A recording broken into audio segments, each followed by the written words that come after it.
أعوذ بالله من الشيطان الرجيم بسم الله الرحمن الرحيم فقلت استغفروا ربكم إنه كان غفارا يرسل السماء عليكم مدرارا ചൂട് കൊണ്ട് ബുദ്ധിമുട്ടുമ്പോൾ അസഹ്യമായ ചൂടിന്റെ കാഠിന്യത്താൽ വെന്തുരുകുമ്പോൾ പക്ഷിമൃഗങ്ങൾ വരെ ചത്തൊടുങ്ങുമ്പോൾ സൂറത്ത് നൂഹിലൂടെ അള്ളാഹു പറയുന്നു, അള്ളാഹുവിനോട് പൊറുക്കലിനെ തേടുക, അള്ളാഹു തീർച്ചയായും പുറത്തു തരുന്നവനാണ്.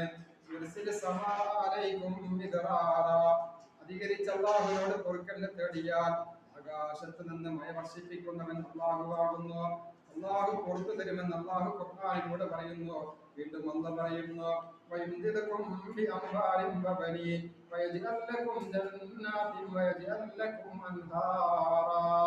മക്കളില്ലാതെ ബുദ്ധിമുട്ടുന്നവരുണ്ടോ? കൃഷിയിടങ്ങളിൽ ബുദ്ധിമുട്ടുന്നവരുണ്ടോ?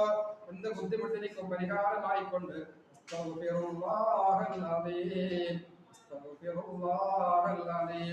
അള്ളാഹുവിനോട് പാപമോചനത്തിന് തേടുക.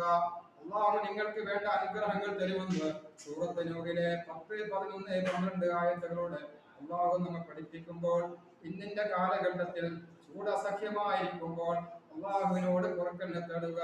ദിവസവും മുത്തനബി സല്ലല്ലാഹു അലൈഹി വസല്ലം തങ്ങൾ 100 വട്ടം അസ്തഗ്ഫിറുല്ലാഹൽ അലീം എന്ന് അള്ളാഹുവോട് പൊറുക്കലിനെ തേടുമെന്ന് ഹദീസിന്റെ കിതാബുകൾ കാണുമ്പോൾ, പാപങ്ങളിൽ നിന്ന് മോചിതനായ ഒരു തെറ്റും ചെയ്യാത്ത ഹബീബായ പുണ്യനബി പോലും പൊറുക്കലിനെ തേടിയിട്ടുണ്ടെങ്കിൽ നാം എല്ലാവരും അള്ളാഹുവിനോട് പൊറുക്കലിനെ തേടുക.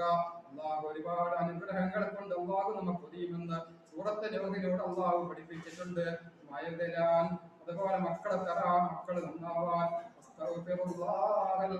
എന്ന ദിക്റിനെ പതിവാക്കുക.